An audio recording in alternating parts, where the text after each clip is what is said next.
ನಮಸ್ಕಾರ ವೀಕ್ಷಕರೇ, ಶ್ರೀಗಿರಿ ವಾರ್ತೆಗರಿಗೆ ಸ್ವಾಗತ. ನಾನು ನಿಮ್ಮ ಗ್ರಹೇಶ್ವರ ಗಾರ್ಡಿಗೇಂದ್ರ. ಜೂನ್ 6, 2025ರಂದು ಕೇಂದ್ರ ಸಚಿವರಾದ ಶ್ರೀ ಪ್ರಹ್ಲಾದ್ ಜೋಶಿ ರವರು ಮೈಸೂರು ನಗರ ಬಿಜೆಪಿ ಜಿಲ್ಲಾ ಕಚೇರಿಗೆ ಆಗಮಿಸಿ ಪತ್ರಕರ್ತರೊಂದಿಗೆ ಮಾತನಾಡಿದರು. ಈ ಸಂದರ್ಭದಲ್ಲಿ ಶಾಸಕರಾದ ಟಿ.ಎಸ್. ಶ್ರೀವತ್ಸ ಹಾಗೂ ನಗರಾಧ್ಯಕ್ಷ ಎಲ್. ನಾಗೇಂದ್ರ ರವರು ಉಪಸ್ಥಿತರಿದ್ದರು. ಆರ್ಸಿಬಿ ದುರಂತದ ಹೊಣೆಯನ್ನ ಸರ್ಕಾರದಲ್ಲಿದ್ದವರು ವಹಿಸ್ಕೊಳ್ಬೇಕು. ಸರ್ಕಾರ ಅಂದರೆ ಆಫೀಸರ್ಸ್ ಅಲ್ಲ, ಸರ್ಕಾರ ಅಂದರೆ ಮುಖ್ಯಮಂತ್ರಿ ಮತ್ತು ಸಚಿವ ಸಂಪುಟದ ಸದಸ್ಯರು ಸರ್ಕಾರ. ಗೌರ್ಮೆಂಟ್ ಅಂದರೆ ಆಫೀಸರ್ಸ್ ಅಲ್ಲ. ಹಾಗಾಗಿ ಇವತ್ತು ನಿನ್ನೆ ರಾತ್ರಿ ಹಿರಿಯ ಅಧಿಕಾರಿಗಳನ್ನು ಮತ್ತು ಒಬ್ಬ ಪೊಲೀಸ್ ಇನ್ಸ್ಪೆಕ್ಟರ್ನ ಸಸ್ಪೆಂಡ್ ಮಾಡಿ ಇವರು ಕೈ ತೊಳ್ಕೊಳ್ಳೋಕೆ ಪ್ರಯತ್ನ ಮಾಡ್ತಾ ಇದ್ದಾರೆ. ಕೊಟ್ಟಿರುವ ಕಾರಣ ಏನು? ಕೊಟ್ಟಿರುವ ಕಾರಣ ಪೊಲೀಸ್ ಕಮಿಷನರು ಲಿಖಿತದಲ್ಲಿ ನಿರಾಕರಿಸಲಿಲ್ಲ ಅಂತ. ಆಯ್ತು ರೀ, ಸಿದ್ದರಾಮಯ್ಯನವರೇ ಲಿಖಿತದಲ್ಲಿ ಅವರು ಕೊಡಲಿಲ್ಲ, ನಿರಾಕರಣೆಯನ್ನು ಮಾಡಲಿಲ್ಲ.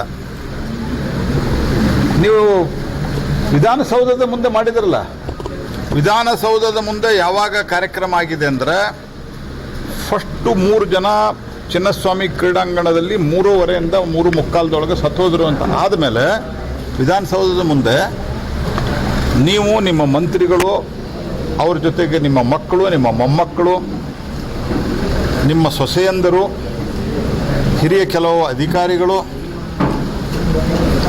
ಅಲ್ಲಿ ಸನ್ಮಾನ ಮತ್ತು ಸೆಲ್ಫಿ ತಗೊಳ್ಳೋಕೆ ನಿಂತಿದ್ರಲ್ಲ, ಅದು ಪರ್ಮಿಷನ್ ಇಲ್ಲದೆ ಮಾಡಿದ್ರೆ ಅಥವಾ ಇದು ಪರ್ಮಿಷನ್ ಕೊಡಬಾರದು ಅಂತ ಗೊತ್ತಿದ್ರೆ ನೀವು ನಿರ್ದೇಶನ ಯಾಕೆ ಕೊಡಲಿಲ್ಲ? ಇದರ ಜೊತೆಗೆ ನಿಮ್ಮ ಉಪಮುಖ್ಯಮಂತ್ರಿ ಹೋಗಿ ಅವ್ರು ರಿಸೀವ್ ಮಾಡಿದ್ದಾರಲ್ಲ, ರಿಸೀವ್ ಮಾಡಿ ಮೆರವಣಿಗೆಯಲ್ಲಿ ಕರ್ಕೊಂಬಂದು ಹೋಟೆಲ್ಗೆ ಬಿಟ್ಟು ಅಲ್ಲಿಂದ ಇಲ್ಲಿ ಕರ್ಕೊಂಬಂದು ಆಸ್ ಇಫ್ ಆ ವಿಜಯಕ್ಕೆ ಇವರೇ ಕಾರಣ, ಇವರೇ ಕೋಚಿಂಗ್ ಕೊಟ್ಟಿದ್ದಾರೆ. ಯಾರು? ನಮ್ಮ ಡಿ ಕೆ ಶಿವಕುಮಾರ್ ಸಾಹೇಬರು. ಇವರೇ ಕೋಚಿಂಗ್ ಕೊಟ್ಟಾರ. ಈಸ್ ದಿ ಕೋಚ್ ಅನ್ನುವ ರೀತಿಯಲ್ಲಿ ಪೋಸ್ ಕೊಡುವಂಗೆ ನಾನು ಬೆಳಗ್ಗೆನೂ ಹೇಳಿದೆ, ನಮ್ಮ ಉತ್ತರ ಕರ್ನಾಟಕದೊಳಗೆ ಒಂದು ಗಾದಿ ಮಾತಿದೆ, ಎರ್ಕೊಳ್ಳೋರ ಬುಡಕ್ಕೆ ಕೂಡುದು ಅಂತ. ಅದನ್ನ ಇನ್ನೂ ಸ್ವಲ್ಪ ಹಳ್ಳಿಯ ಉತ್ತರ ಕರ್ನಾಟಕದ ಭಾಷೆಯಲ್ಲಿ ಹೇಳೋದಾದ್ರೆ ಎರ್ಕೊಳ್ಳೋರ ಬುಡಕ್ಕೆ ಡೊಕ್ಕೊಳ್ಳೋದು ಅಂತ ಹೇಳ್ತಾರೆ ನಮ್ಮಲ್ಲಿ. ಅಂದ್ರೆ ಅವ್ರ ಮೇಲೆ ತಲೆ ಮೇಲೆ ನೀರು ಹಾಕಿ ಸ್ನಾನ ಮಾಡ್ತಾ ಇರ್ಬೇಕಾದ್ರೆ ಅವ್ರ ಕೆಳಗಡೆ ಇವ್ರು ಕೂತ್ಬಿಟ್ರೆ ಇವರು ಸ್ವಚ್ಛ ಆದರು ಅಂತ. ಆ ರೀತಿಯಾದಂಥ ಈ ಡಿ ಕೆ ಶಿವಕುಮಾರ್ ಅವರ ಆ್ಯಟಿಟ್ಯೂಡು, ಗುಂಡಾಗರ್ದಿ, ಅಲ್ಲಿ FIRದಲ್ಲಿ ಏನು ಉಲ್ಲೇಖ ಆಗಿದೆ?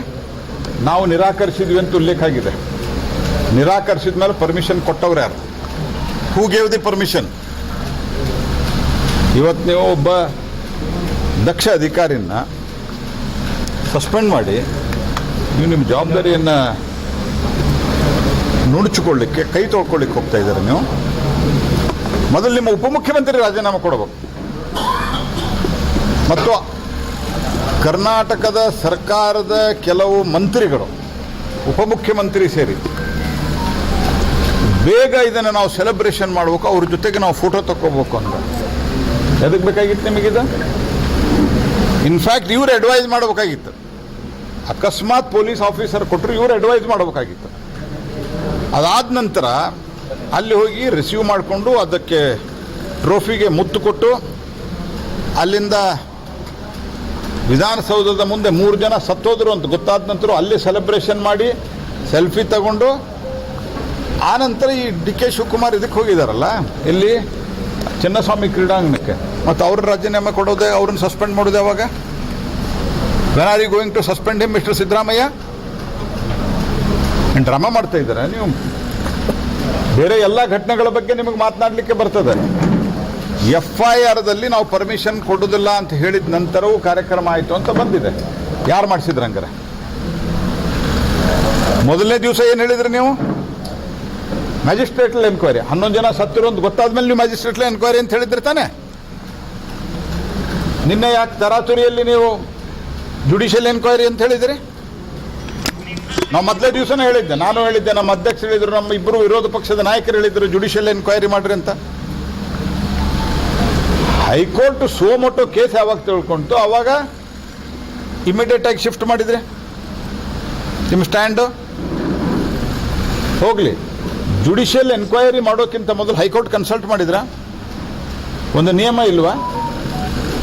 ಯಾವಾಗಾದರೂ ತನಿಖಾ ಆಯೋಗವನ್ನು ರಚನೆ ಮಾಡಬೇಕು ಅಂತಂದ್ರೆ ಸಂಬಂಧಿಸಿದ ಹೈಕೋರ್ಟಿನ ಮುಖ್ಯ ನ್ಯಾಯಾಧೀಶರನ್ನ ಕನ್ಸಲ್ಟ್ ಮಾಡೋದು, ಇದು ವಾಡಿಕೆ, ಇದು ನಿಯಮ. ಇದು ನೀವ್ಯಾಕೆ ಯಾರನ್ನೂ ಕೇಳಲಾರದೆ ಒಬ್ಬ ನ್ಯಾಯಾಧೀಶರ ಹೆಸರನ್ನು ಅನೌನ್ಸ್ ಮಾಡಿದ್ರೆ? ನಮಗೆ ನ್ಯಾಯಾಧೀಶರ ಬಗ್ಗೆ ನಾನು ವೈಯಕ್ತಿಕವಾಗಿ ಮಾತನಾಡ್ತಾ ಇಲ್ಲ, but how can you announce this? ಹೀಗಾಗಿ ಇದು ನೆಕ್ಸ್ಟ್ ಡೇನ ಮಾಡ್ಬೇಕಂತ ಐಡಿಯಾ ಯಾರು ಮುಟ್ಟು ಮಾಡಿದ್ದ?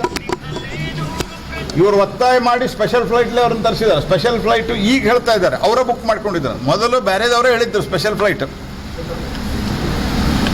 ಈಗ ಅದು ಪೇಮೆಂಟ್ ಯಾವಾಗಲೂ ಈ ಸ್ಪೆಷಲ್ ಫ್ಲೈಟನ್ನು ಬೇರೆ ಬೇರೆ ಸಂದರ್ಭದಲ್ಲಿ ನಾವು ಬುಕ್ ಮಾಡ್ತೀವಿ, ನಮ್ಗೆ ಗೊತ್ತಿದೆ. ಮೊದಲು ಹೇಳಿಬಿಡ್ತೀವಿ ಒಂದು ಫ್ಲೈಟಲ್ಲಿ ಮಾಡಪ್ಪ, ಆಮೇಲೆ ಅಂದ್ರೆ ಈಗ ರಸೀದಿ ಎಲ್ಲ ಚೇಂಜ್ ಮಾಡಿಸಿರ್ಬೋದು ನನ್ನ ಅಂದಾಜು ಮಟ್ಟಿಗೆ. ಸರ್ಕಾರದಲ್ಲಿದ್ದವರು ಯಾರೋ ಮಾಡಿಸಿದ್ದಾರೆ, ಆನಂತರ ಈಗ ಚೇಂಜ್ ಮಾಡಿದ್ದಾರೆ. ಅವರ ID ಯಾವುದೋ ಒಂದು ಏಜೆನ್ಸಿ ಇದೆಯಲ್ಲ ಅವ್ರು ಮಾಡಿಸಿದ್ದಾರೆ ಅಂತ ಹೇಳ್ತಾ ಇದ್ದಾರೆ. What is this nonsense going on? ಅತ್ಯಂತ ಇನ್ಸೆನ್ಸಿಟಿವ್, ಇರ್ರೆಸ್ಪಾನ್ಸಿಬಲ್ ಆ್ಯಂಡ್ ಎಸ್ಕೇಪಿಸಮ್ ಇದರಲ್ಲಿ ಎತ್ತು ಕಾಣ್ತದೆ. ಹಿಂದೆ ಮೂಢ ಹಗರಣ ಆದಾಗ ನ್ಯಾಯಾಲಯ ಮಧ್ಯಪ್ರವೇಶ ಮಾಡುವವರಿಗೆ ಯಾರನ್ನೂ ಸಸ್ಪೆನ್ಷನ್ ಇಲ್ಲ. ಅದಾದ ನಂತರ ವಾಲ್ಮೀಕಿ ಹಗರಣದಲ್ಲಿಯೂ ಕೈ ತೊಳ್ಕೊಳ್ಳೋಕೆ ಪ್ರಯತ್ನ ಮಾಡಿದರು. ಇದರಲ್ಲಿ ಈಗ ಅಧಿಕಾರಿಗಳನ್ನು ಸಸ್ಪೆಂಡ್ ಮಾಡಿ ಕೈ ತೊಳ್ಕೊಳ್ಳೋಕೆ ಹೊಂಟಿದ್ದಾರೆ. ನನಗಿರುವ ಖಚಿತ ಮಾಹಿತಿ ಪ್ರಕಾರ ಪೊಲೀಸರು ಒಂದು ದಿವಸದಲ್ಲಿ ಮಾಡೋಕ್ಕಾಗಲ್ಲ ಅಂತ ಹೇಳಿದರು. ಯಾರು ಒತ್ತಡದ ಮೇಲೆ ಮಾಡಿದ್ರಿ ನೀವು? ನಿಮ್ಮ ಮಕ್ಕಳು ಮೊಮ್ಮಕ್ಕಳು, ಅಧಿಕಾರಿಗಳ ಮೊಮ್ಮಕ್ಕಳು ಬಂದ ಒಂದು ಸೆಲ್ಫಿ ತೆಗೆಸ್ಕೊಳ್ತಾ ಇದ್ರಿ. ಇನ್ನೊಂದು ಸಂಗತಿ, ವಿಧಾನಸೌಧದ ಮುಂದೆ ಏನು ಕಾರ್ಯಕ್ರಮ ಆಯಿತು ಎಲ್ಲ ಗಮನವನ್ನು ಪೊಲೀಸ್ ಅಧಿಕಾರಿಗಳು ಅಲ್ಲಿ ಕೊಡಬೇಕಾಯಿತು. ಯಾಕಂದರೆ ಮುಖ್ಯಮಂತ್ರಿಗಳು, ಉಪಮುಖ್ಯಮಂತ್ರಿ ಇದ್ದಿದ್ದಕ್ಕೆ. Who is responsible for all these things? ಮತ್ತು ಇದರ ಜೊತೆಗೆ ಇನ್ನೊಂದು ಪ್ರಮುಖವಾದಂಥ ಸಂಗತಿ, ಅವರು ರಿಟರ್ನ್ದಲ್ಲಿ ಪರ್ಮಿಷನ್ನನ್ನು ನಿರಾಕರಿಸಲಿಲ್ಲ ಅನ್ನುವ ಕಾರಣಕ್ಕೆ ನೀವು ಅವ್ರನ್ನ ಸಸ್ಪೆಂಡ್ ಮಾಡಿದ್ವಿ ಅಂತ ನೀವು ಸ್ಟೇಟ್ಮೆಂಟ್ ಕೊಟ್ರಿ. ಈ ಟ್ವೀಟ್ ಯಾರು ಮಾಡಿದ್ದಾರೆ? ಮುಖ್ಯಮಂತ್ರಿಗಳು ಟ್ವೀಟ್ ಮಾಡಿದ್ದಾರೆ. ಟ್ವೀಟದಲ್ಲಿ ಏನು ಹೇಳಿದ್ದಾರೆ? ನಿನ್ನೆಯ ಫೈನಲ್ ಪಂದ್ಯದಲ್ಲಿ ಭರ್ಜರಿ ಜಯಗಳಿಸಿ ತವರೂರಿಗೆ ಆಗಮಿಸುತ್ತಿರುವ ಕರ್ನಾಟಕದ ಹೆಮ್ಮೆಯ RCB ತಂಡವನ್ನು ಸಮಸ್ತ ಕನ್ನಡಿಗರ ಪರವಾಗಿ ಇಂದು ಸಂಜೆ 4 ಗಂಟೆಗೆ ವಿಧಾನಸೌಧದ ಭವ್ಯ ಮೆಟ್ಟಿಲುಗಳ ಮೇಲೆ ಅಭಿನಂದಿಸಿ ಸನ್ಮಾನಿಸಲಿದ್ದೇನೆ.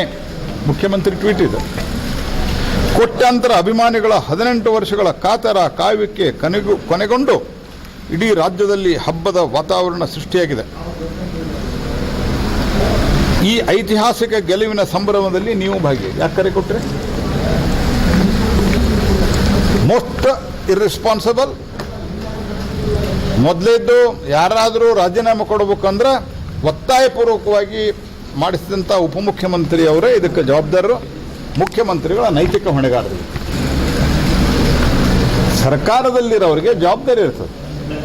ಸರ್ಕಾರದಲ್ಲಿರೋರು ಪೊಲೀಸ್ ಆಫೀಸರ್ನ, ಹಿರಿಯ ಪೊಲೀಸ್ ಅಧಿಕಾರಿಗಳನ್ನು, ಗುಪ್ತಚರ ಅಧಿಕಾರಿಗಳನ್ನು ಕರೆದು ಮಾತುಕತೆ ಮಾಡಿ ಎಷ್ಟು ಜನ ಸೇರ್ಬೋದು, ವ್ಯವಸ್ಥೆ ಆಗ್ತದೆ. ಯಾಕಂದ್ರೆ ಗೆದ್ದ ದಿವಸ ರಾತ್ರಿನೂ ಬೆಂಗಳೂರಿನಲ್ಲಿ ಮತ್ತು ಇಡೀ ರಾಜ್ಯದಲ್ಲಿ, ಅದರಲ್ಲೂ ವಿಶೇಷವಾಗಿ ಬೆಂಗಳೂರಿನಲ್ಲಿ ಸಿಕ್ಕಾಪಟ್ಟೆ ರಾತ್ರಿ ಎಲ್ಲ ಇದೊಂದು ದುರಂತವೂ ಹೌದು.